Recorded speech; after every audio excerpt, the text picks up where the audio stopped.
السلام علیکم ورحمۃ اللہ وبرکاتہ۔ الحمد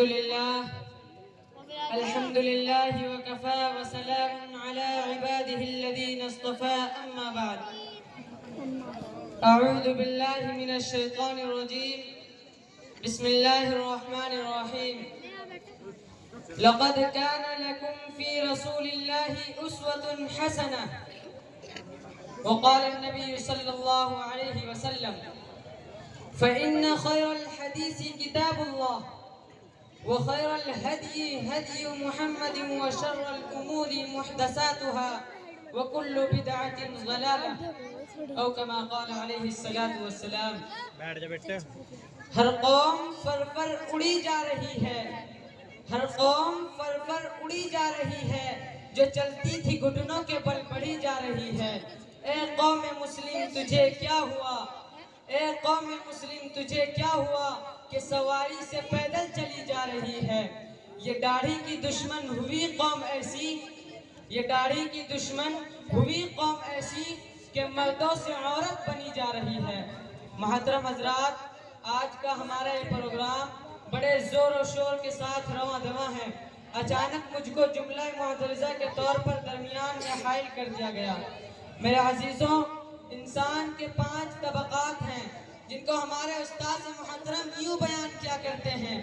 ایک طبقہ وہ ہے جس کا نام ہے کچھ نہیں، دوسرا طبقہ وہ ہے جس کا نام ہے کچھ، تیسرا طبقہ وہ ہے جس کا نام ہے کچھ کچھ، چوتھا طبقہ وہ ہے جس کا نام ہے بہت کچھ، اور 5واں طبقہ وہ ہے جس کا نام ہے سب کچھ۔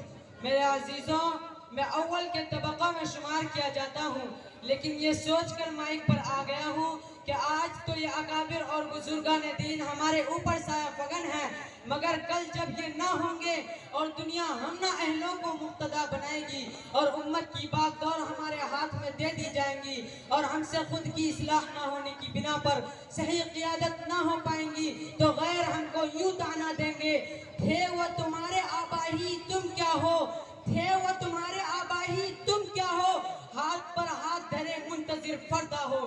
محمد کا دم بھرنے والوں، آج مسلمان تنزلی کی طرف کیوں جا رہا ہے جبکہ کبھی مسلمان پوری دنیا کی قیادت اور پاسبانی کر رہا تھا؟ وہ مسلمان جو کل تک سمندر اور ہواؤں کو اپنے تابع کیے ہوئے تھا، آج وہ ذلیل کیوں ہو رہا ہے؟ وہ مسلمان جن کی امانت و دیانت کو دیکھ کر دشمن بھی اپنی جوان جوان لڑکیوں کو سال ہاں سال کے لیے ان کے پاس چھوڑ دیا کرتے تھے، آج وہ غداری اور خیانت کے ساتھ کیوں متہم ہو رہے ہیں؟ وہ مسلم قوم جس کی شہادت و گواہی کو یہود و نصارہ معتبر مانتے تھے، آج وہ قوم غیر معتبر کیسے ہو گئی؟ وہ مسلم قوم جس کی سچائی اور عدل و انصاف کی غیر بھی مثال دیا کرتے تھے، آج وہ جھوٹ اور ناانصافی میں ضرب المثل کیسے ہو گئی؟ وہ مسلمان جس نے کبھی شیروں اور چیتوں سے سواری کا کام لیا ہو، آج وہ گیدڑوں اور کتوں سے کیوں ڈرنے لگا؟ آخر مسلمانوں، سوچو تو صحیح، یہ اتنا بڑا انقلاب کیوں آ گیا؟ جب غور کیا گیا تو معلوم ہوا کہ یہ سب کچھ اس لیے ہو رہا ہے۔ میرے ذہن میں جب ان سوالات نے گردش کی اور میں پریشانی کا شکار ہوا تو اللہ نے فوراً میرے ذہن میں آیات ڈالی: لَقَدْ كَانَ لَكُمْ فِي رَسُولِ اللَّهِ أُسْوَةٌ حَسَنَةٌ۔ ترجمہ: تمہارے لیے رسول اللہ صلی اللہ علیہ وسلم کی زندگی میں بہترین نمونہ ہے۔ میں نے کہا مشکل کا حل ہو گیا۔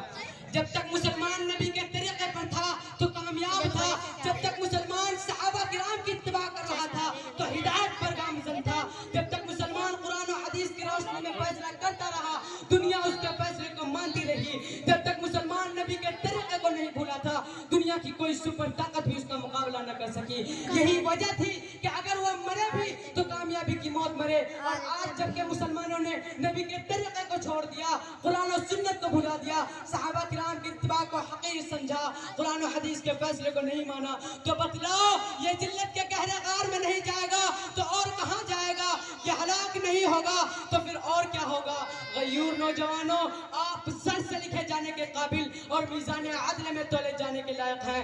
یہ بات کہ آج جتنی بیماریوں نے جنم لے رکھا ہے اور جتنی رسوم و بدعات پیدا ہو گئی ہے، یہ سب جو کچھ بھی ہو رہا ہے نبی اکرم صلی اللہ علیہ وسلم کو طریقے کو چھوڑ دینے اور قرآن و سنت کو بھلا دینے کی وجہ سے ہو رہا ہے۔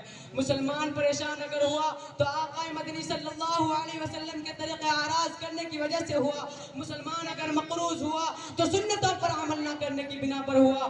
مسلمان پر دوسری قوم اگر مسلط ہوئی تو وہ صحابہ کی راہ سے روگردانی کی وجہ سے ہوئی. مسلمان حالات حاضرہ میں بم میزائل اور گولیوں کا نشانہ بنایا گیا تو وہ نبی کی سنت کو چھوڑ دینے کی وجہ سے بنایا گیا.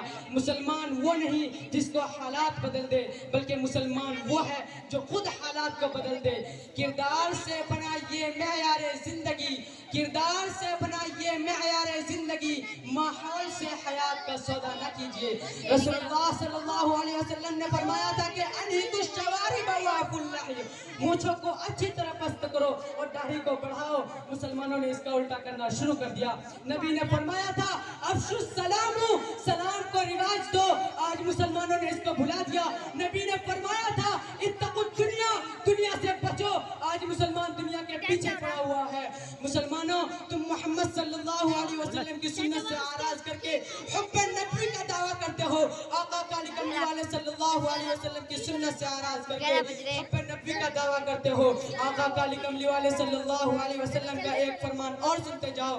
آپ صلی اللہ علیہ وسلم نے فرمایا من رغب عن سنتی فلیس منی، جو میری سنت کو چھوڑ بیٹھا اس کو کہہ دو کہ میری امت کی فہرست سے نکل جائے. جہاں چاہے جائے، جو چاہے بن جائے، یہودی بن جائے، نصرانی بن جائے. میں نے نبی صلی اللہ علیہ وسلم سے پوچھا آپ کا عاشق کون ہے؟ اے محبوب آپ کو کون پیار کرتا ہے؟ دوستو عاشق وہ نہیں جو داڑھی ہی رکھتا ہو، بلکہ میرے محبوب کا عاشق وہ ہے جو نبی کی ہر سنت سے پیار کرتا ہو. رحمت للعالمین صلی اللہ علیہ وسلم کا فرمان ہے من احب سنتی فقد احبنی، جو میری سنت سے پیار کرتا ہے وہ میرا عاشق ہے. یہ داڑھی رکھنا حضور صلی اللہ علیہ وسلم کی سنت ہے. مونچھیں کٹوانا آقا کی سنت ہے. السلام علیکم کہنا محبوب کبریا کی سنت ہے.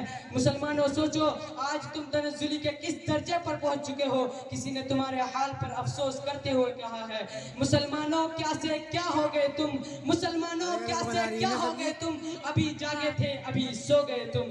آخر سوچو تو صحیح یہ سب کچھ کیوں ہو رہا ہے. جب غور کیا گیا تو معلوم ہوا کہ یہ سب کچھ اس لیے ہو رہا ہے کہ مسلمان اپنی راہ بھول گئے. عذاب قبر کا خوف اس کو نہیں رہا، اللہ کے دربار میں پیشی کا یقین نہیں رہا. عذاب قبر کا خوف اس کو نہیں رہا، اللہ کے دربار میں پیشی کا یقین نہیں رہا. اے مسلمانوں بتلاؤ جب قیامت کے دن جہنم کی تپش کی وجہ سے تمہیں پیاس لگے گی اور تمہاری زبان پیاس کی وجہ سے سینے پر آ پڑے گی اور تم پانی پانی پکارو گے، پھر تم کو حوض کوثر پر مالک کوثر شافع محشر حضور اکرم صلی اللہ علیہ وسلم کو دیکھ کر بھاگو گے اور پانی طلب کرو گے. اس وقت اگر نبی صلی اللہ علیہ وسلم نے یوں کہہ دیا کہ میرے متبعین میں سے نہیں ہے تو اس وقت تم کو فرشتوں کی مار سے کون بچا سکے گا. آج دنیا کے اندر جو کچھ بھی ہو رہا ہے، جتنی مصیبتیں پیدا ہو رہی ہے، یہ سب ان سب کی جڑ آخرت کا خوف اور موت کی یاد کا نہ ہونا ہے. ورنہ تو صحابہ کرام رضی اللہ عنہم اجمعین کی زندگیوں کو دیکھو کتنی آرام و سکون کے ساتھ گزرتی ہوئی نظر آتی ہے. وجہ کیا تھی؟ وجہ صرف یہی تھی کہ ان کی تربیت نبی نے کی تھی اور ان کے دلوں پر ہر وقت موت و آخرت کا خوف سوار رہا کرتا تھا. اللہ رب العزت ہم سب کو سنتوں پر عمل کرنے کی توفیق عطا فرمائے. آمین. سبحان ربک رب العزت عما یصفون وسلام علی المرسلین والحمد للہ رب العالمین. السلام علیکم.